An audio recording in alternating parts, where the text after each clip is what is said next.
hari abantu utubona pe ukimara kwicara ntago ari interesse pe ukabona nyine yakukubye na zero tu ariko hari abandi wicara ukabona ari gushaka kumva sibyo nicyo kintu ugomba kukigenderaho kandi rero nimba umukobwa wamukunze pe ntago wabura ikintu umubwira ubashije kumuvugisha mukamenyana naho ngaho mwatangira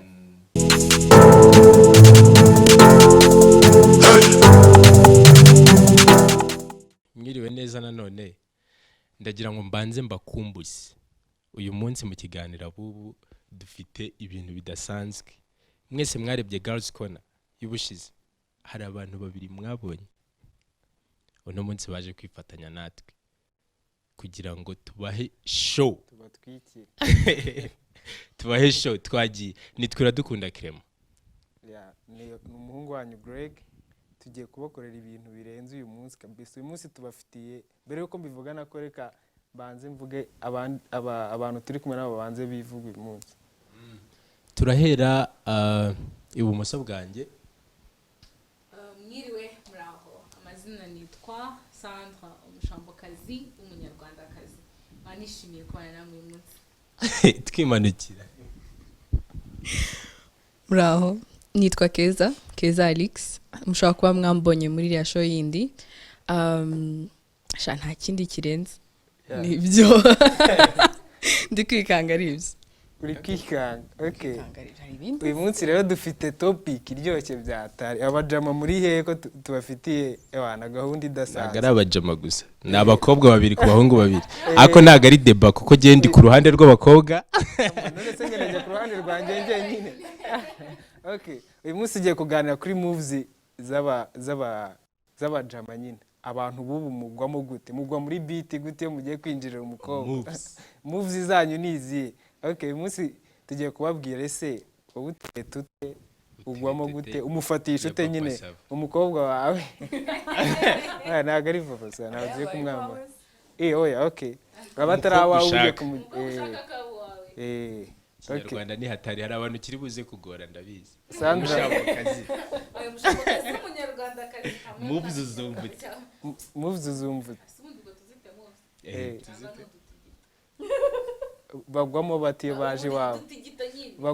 baje iwawe nyine tubwire iyo difference niyo dushaka moves z'abajama b'ikigyo zibona jewe moves z'abajama uburyo nzibona nta birenze muri make nta bikaze gusa hari utuntu bajye basa bitwaje urugero nk'utuntu nyine tw'udukashi tutakoraga kera ngiye ofite ntabwo abantu kera barebaga udukashi kuko babashije kwishyura inkwano byarangiye rero ngiye moves z'ubu ngubu icyo mbona ubuzi ngo rero ngo ufite amapine ane ngo nyine ngo umuntu arakwemera ibyo bintu biranakora kwanza ufite amapine ane uba ufite pasi ahantu henshi mani byatari utayafite niwe ubizi neza ukuntu amapine anakonda ndabeshya bro reka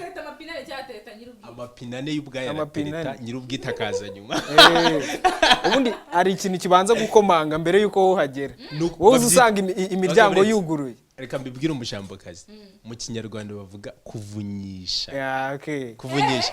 nimba ugiye nk'ahantu ugatuma umuntu akabanza akakugererayo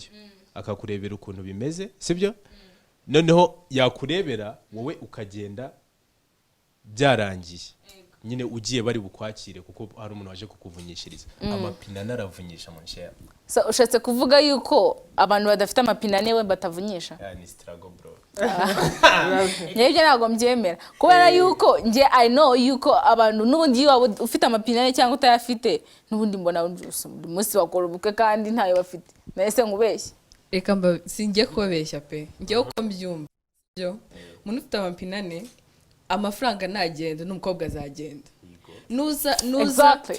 nuza ari cyo uri kunshukisha sibyo okay tubyitege ntago ari kunshukisha ariko nimba ari cyo uje unyereka sibyo nimba nkuko uvuze ni ari kuvuga nagenda bya bintu wari wamenyereje biragenda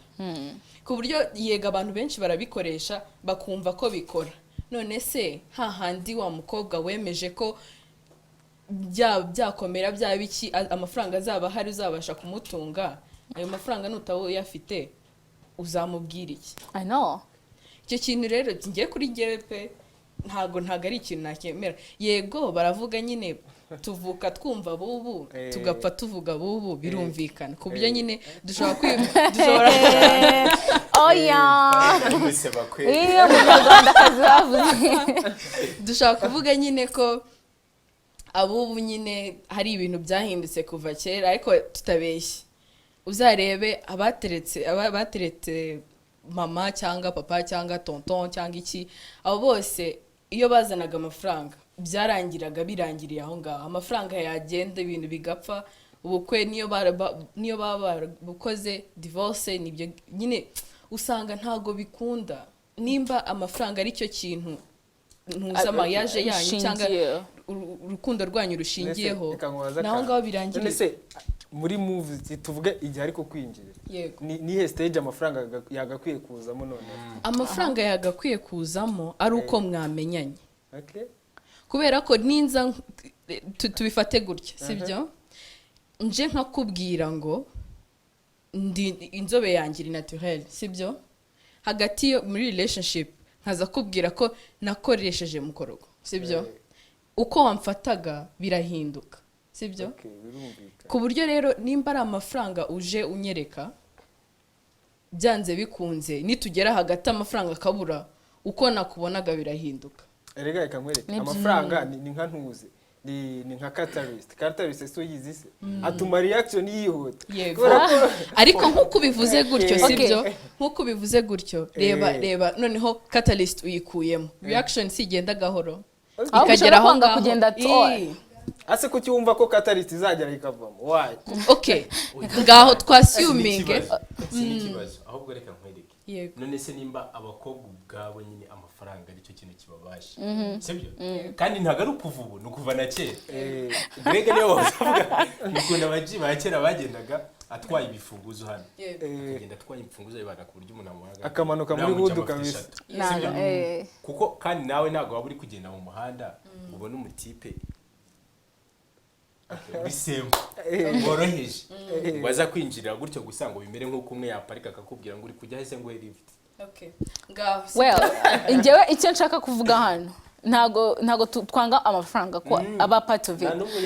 Amafaranga nta kibazo kuba hari, ariko ntago dushaka kugira ngo urukundo cyangwa ni mariage cyangwa n'ibindi byabyo byose bishingire kuri ayo mafaranga. Bimugomba gukundana nyine ku giti cyane ku buryo in case amafaranga nayo adahari urukundo rwanyu zaba rugihari. Ariko mu gihe mukundanye kuri amafaranga nge ndumva ubwo amafaranga nagenda bya bintu byanyu mwubatse bizasenyuka. Like for real. Hari n'ababishobora sibyo, urukundo rwabo rugakomeza niyo amafaranga yavamo sibyo. Ariko ngiye ikintu ndi kuvuga nuko amafaranga ntago ari ryo shingiro ugomba kugenderaho. Nk'ubu ejo bundi hari umuntu wampamagaye arambwira ngo umva nyine ngo ndashaka gusohokana umukobwa ngo mva ngo pasa nka 20,000 nyine ngo mbanze umusohokane nyine mbone tuvugana. Ndababwira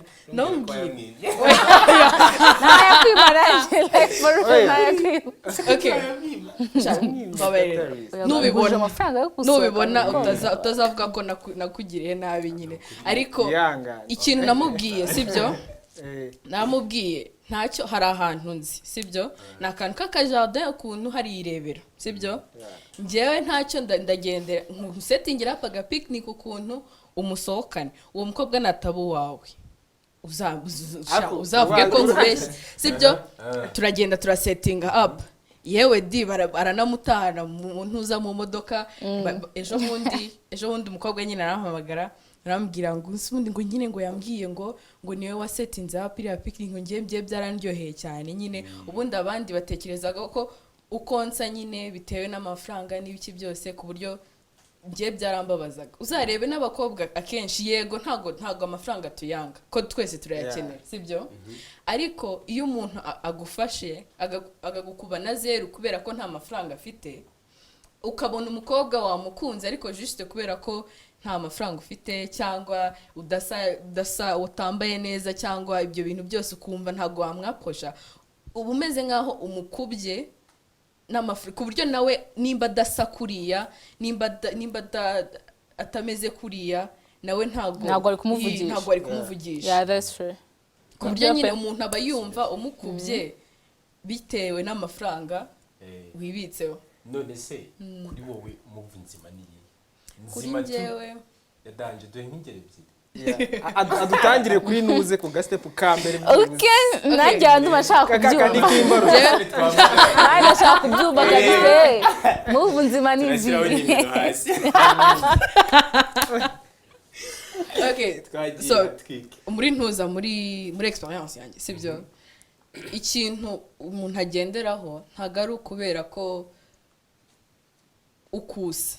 nshobora kuza nkakuvugisha yego hari abakobwa bagendera ko abatipe basi sibyo ariko byanze bikunze nje nkakuvugisha nkumva ibintu uri kumbwira bifite sense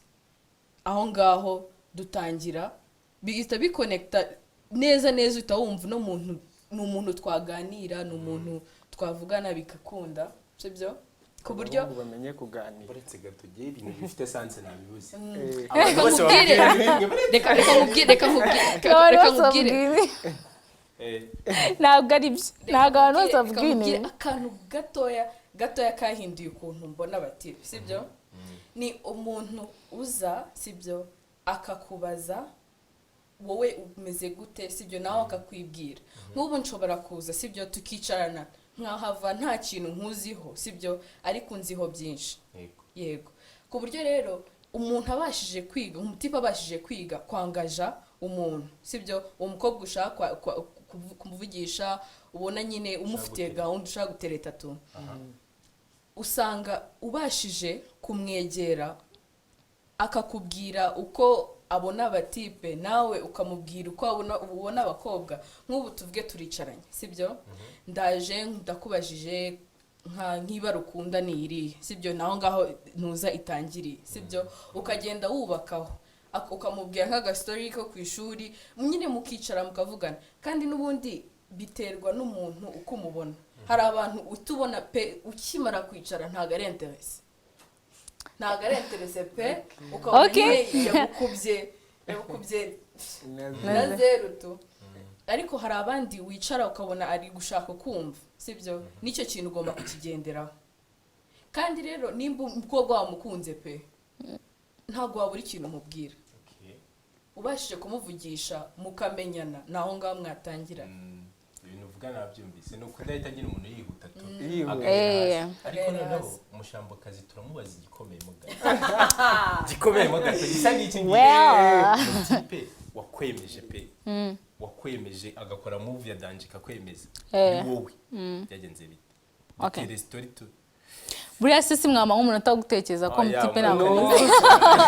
umutipe ntabwo nzi niba nahari ahubwo ndacyatekereje cyane ukuri bavandimwe inshuti muri make ntawe uhari ntawe rwose nta mujya muri akwemeza akoreka nkwereke okay wagiye noneho wabikoze nabi pe ukabona ko byari kubase byari bibi aho ngaho hagiye njye mbabika mu mutwe wanjye kandebe okay ariko ngiye kambabwiza ukuri ntago ari kwima amakuru ngiye kubabwiza ukuri sibyo kwimbitse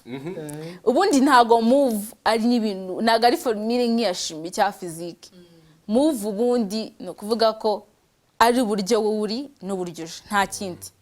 wowe nuza ngiye ahantu bizapfira cyane nuko uzaza ukerekana umuntu utari we and then nyuma nkazakumenya bitandukanye sibyo move ya mbere nukuzuru uriwe wanabyoroheje sibyo ubundi ibintu bikikora nawe nyuza wabimetse niba wagendaga gutya nyine uri mu mabounce agashaka kuzana move izo moves ntago zikora kuri nge I personally ntago zikora ku mushambokazi w'umunyarwandakazi ntago zo zikora moves ndarubahaye sibyo nababwire rwose urwiza cyangwa urubi okay urwiza tagiye kurwiza ibyo dukunda ibintu byiza pe nk'umuntu uje sibyo mwese mugiye kuvuga ibintu biri general oya ntago ari ibintu biri ni ikintu okay tuvuge ashaka life experience experience reka banza abahiye nanjye ndabahiye sibyo twagiye hahiye ko turi muri fete sibyo okay akenshi ntago nsohoka cyane sibyo ariko tuvuge turi duhuriye nka hehe mu example ahantu hafi cyane abantu basohokera tubwira wowe usohokera okay ntacyo duhuriye muri fete sibyo ugisohokera kwa shitani wewe abasore asohokera kwa shitani mbese ndarengana okay ni amahoro ni amahoro ntabwo bazana bita kwa shitani wapi nawe okay ntacyo sibyo tuvuge njye nagiye muri fete y'umuntu sibyo umuntu organize fete ndagiye ariko nimugiye muri corona ni icyaha ariko sibyo ndiyo ndi guseka turi kuvugana sibyo uje ukankoraho sibyo tugatangira tukavugana cyangwa byaba byiza ukajoininga ya conversation twari turi kugira aho ngaho ngiye byandyohera pe koko binyereka ikintu cya mbere ndeba mu muntu ni ukuntu abasha kuvugisha abandi bantu nicyo kintu sociability yiwe nicyo kintu kindyohera cyane ariko ikintu tuvuge example mbi noneho sibyo uraje bya bindi by'imfunguzo uraje ufashe uri gukora muri urerekana contract everywhere contact na iPhone izo ngizo my dear sibyo aho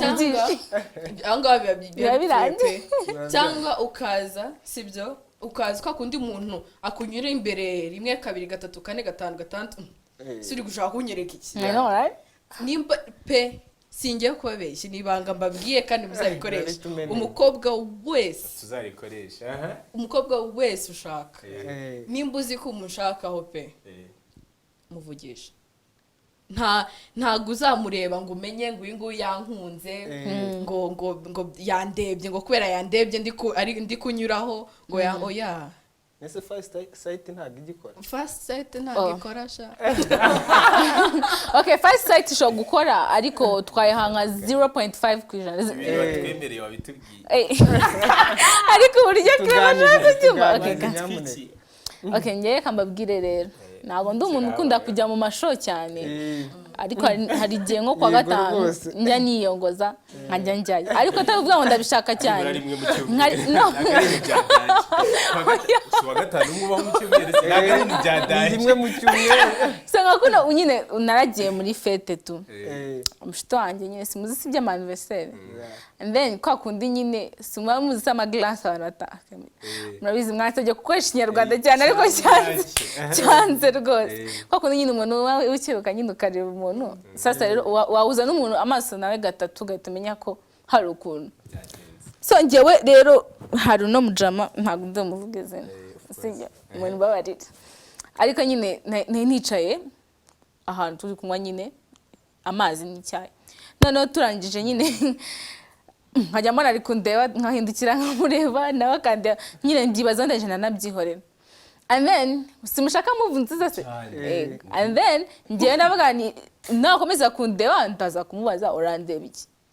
urumva this ntabwo yategereje ko mubaza icyo ndeba yaraje yarambaza turaganira rwose birangira rwose tuvuganye neza iyo ni move rero nziza kukureba gutya tu wala yarandebye ahubwo biba ikibazo ahubwo kuba yaraje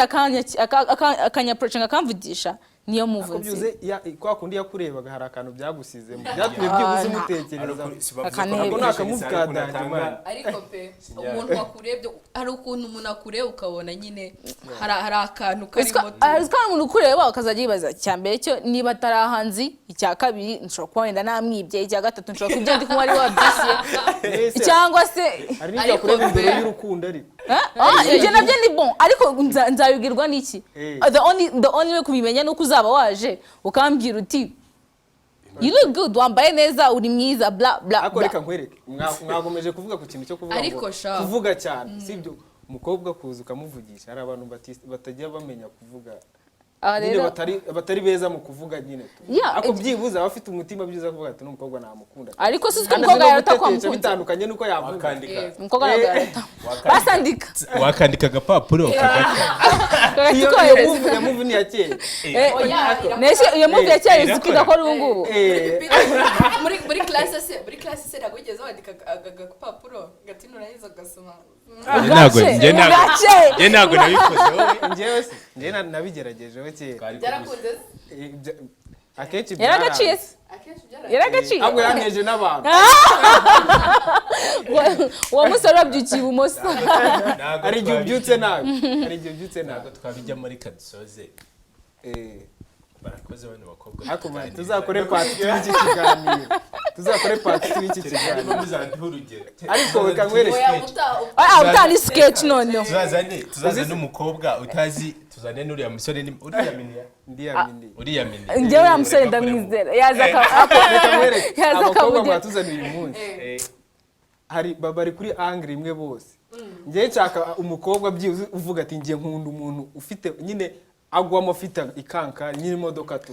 afite iPhone ariko natwe ntabwo twakubwiye ko bose babifasha bigira ntabwo twakubwiye ko tumwanga sibyo ako nyine mwagaragaje nk'atayo ntuzi nta nubwo ariyo priority ariko buri ntabwo ariyo ntukuri pe nagara ba godigezi nagara abakuzi turabari b'umuco turabashambokazi reka dusoze abubu turi kumwe Sandra azagaruka nakeza azagaruka ibyo ndabinjiye kandi n'umuntu ukeneye nimero zabo